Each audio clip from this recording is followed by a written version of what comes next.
Hello everyone, this is Bushra Khan. Welcome to Sama Podcast. Today we have Mr. Asim Siddiq, senior journalist from Sama TV with us. जैसा कि आप जानते हैं, नई हुकूमत को आए हुए 4 माह हो गए हैं और जब मैं बात करती हूँ वज़ीर आज़म मियां शहबाज शरीफ साहब की, तो उन्होंने कई ममालिक का दौरा कर लिया है इन पिछले 4 माह में।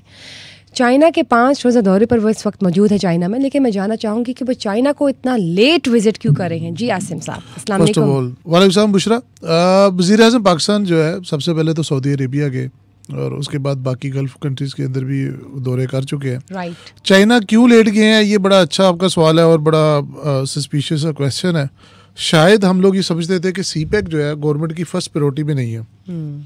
अभी जैसे ही वो गए हैं तो जो प्रेस रिलीज फॉरेन मिनिस्ट्री ने जारी की है उसके अंदर उन्होंने वाज़ेह तौर पे ये बताया है प्लानिंग कमीशन ने कि अब सीपैक फ़ेज़ 2 लॉन्च होने जा रहा है और अब जो वो चाइना 5 रोज़ा दौरे पे गए हैं वहाँ पर जाकर जो नए मुआहदे हैं सीपैक फ़ेज़ 2 के वो किए जाएंगे।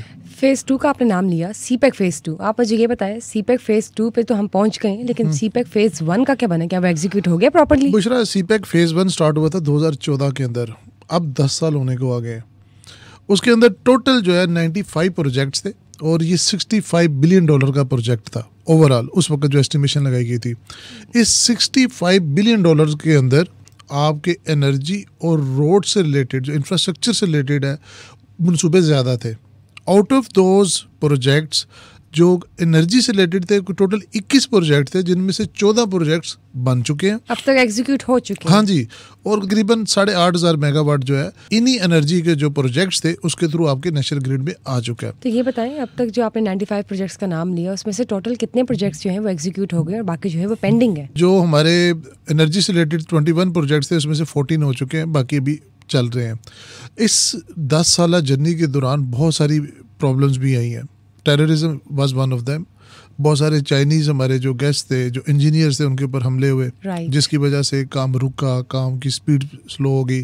फिर इकोनॉमिक कंडीशन जो पाकिस्तान की इस वक्त है, एक सर्वे के मुताबिक इस वक्त 40% से ज़्यादा पाकिस्तानी गुर्बत की लकीर से नीचे ज़िंदगी गुजार रहे हैं। आपने इस वक्त कितने कर्जे देने हैं, कोई अंदाज़ा, कोई आइडिया लगा सकती हैं आप? आपकी हुकूमत ने आज पाकिस्तानी हमने कितने कर्जे देने हैं? मैं आपको एक छोटा सा स्टैट बताता हूँ। 2013 में जब मियां नवाज शरीफ साहब की हुकूमत थी, जो कि शहबाज शरीफ साहब के बड़े भाई हैं, तब इस मुल्क के ऊपर $58 अरब का कर्जा था और अब 2024 के अंदर वो अमाउंट बढ़ के $124 अरब हो चुकी है। आपको पता है आपके स्टेट बैंक में इस वक्त कितने पैसे पड़े?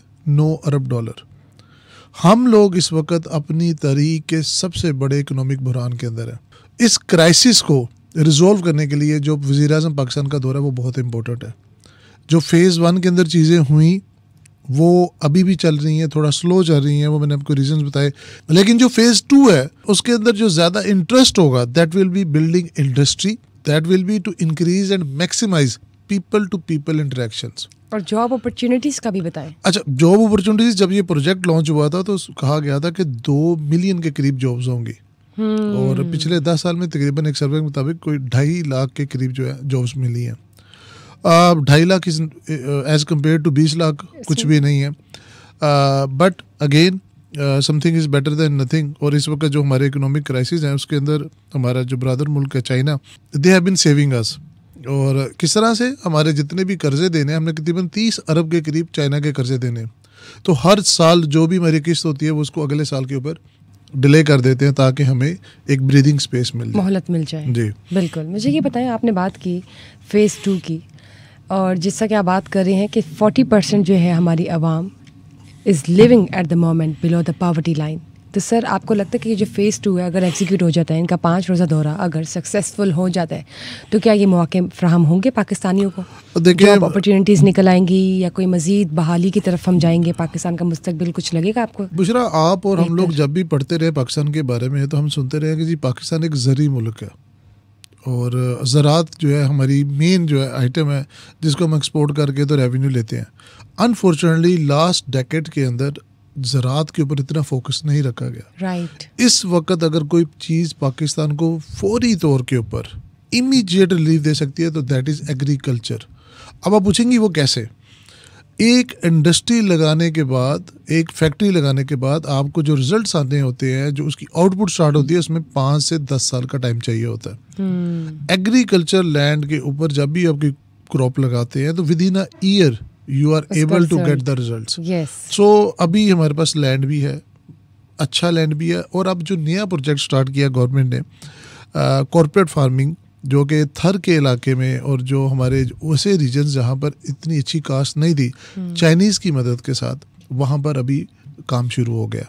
सो अगेन ये सब फेज़ 2 का हिस्सा है। यानी कि ये जो फेज़ 2 में एग्रीकल्चरल प्रोजेक्ट्स शामिल किए गए हैं, चाइनीज़ टेक्नोलॉजी पाकिस्तान में इंट्रोड्यूस करवाई जाएगी।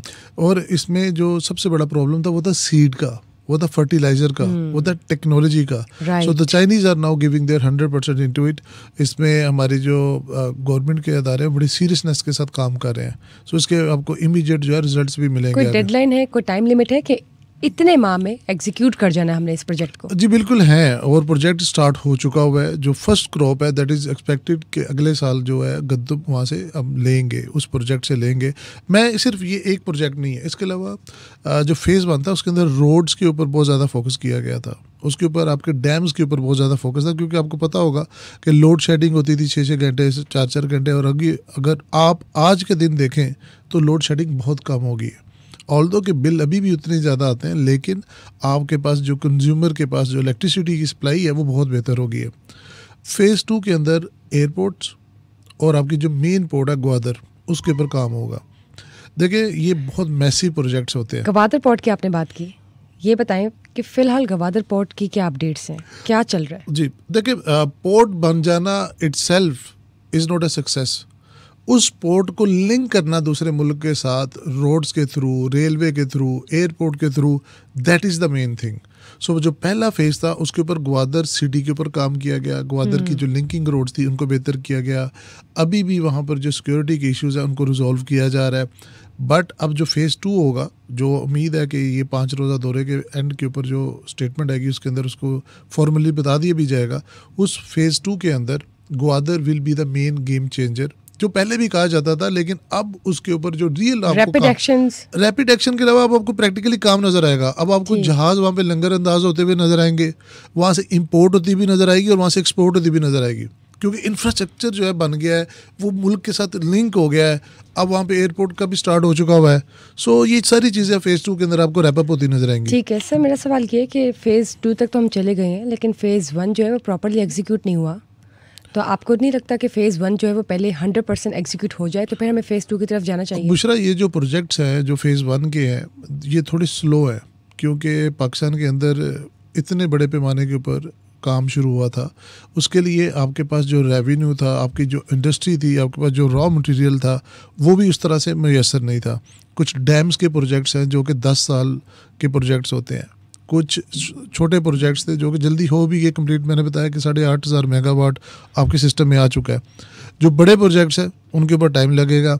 आपकी रोड्स हैं, आपकी मोटरवेज हैं, दे आर देयर। आपका पॉइंट बिल्कुल ठीक है कि पूरी तरह से कंप्लीट नहीं हुआ, ये फेज़ कंप्लीट होने में भी टाइम लगेगा, बिकॉज इट वाज स्लो और ड्यू टू सम हर्डल्स जो कि इकोनॉमिकल भी थी और जो टेररिज्म रिलेटेड भी थी, उस वजह से ये लेट हो गया। देखें, चाइना और पाकिस्तान जो है ना, जियोपॉलिटिकली और जियोग्राफिकली एक दूसरे के लिए बहुत इंपॉर्टेंट है। ऐसा तो नहीं कि फेज़ 2 को भी 10 साल लग जाएंगे एग्जीक्यूट होते हुए? ये बड़े मैसिव प्रोजेक्ट्स हैं। इसके अंदर ML1 जो है उसकी इनिशिएटिव नहीं। What is ML1? That is basically a railway line जो कि अंग्रेज़ के दौर की बिछी हुई थी, उसके अल्टरनेटिव एक और दूसरा ट्रैक बिछेगा जो कि पाकिस्तान के नॉर्थ को विद ग्वादर पोर्ट जो है लिंकअप करेगा।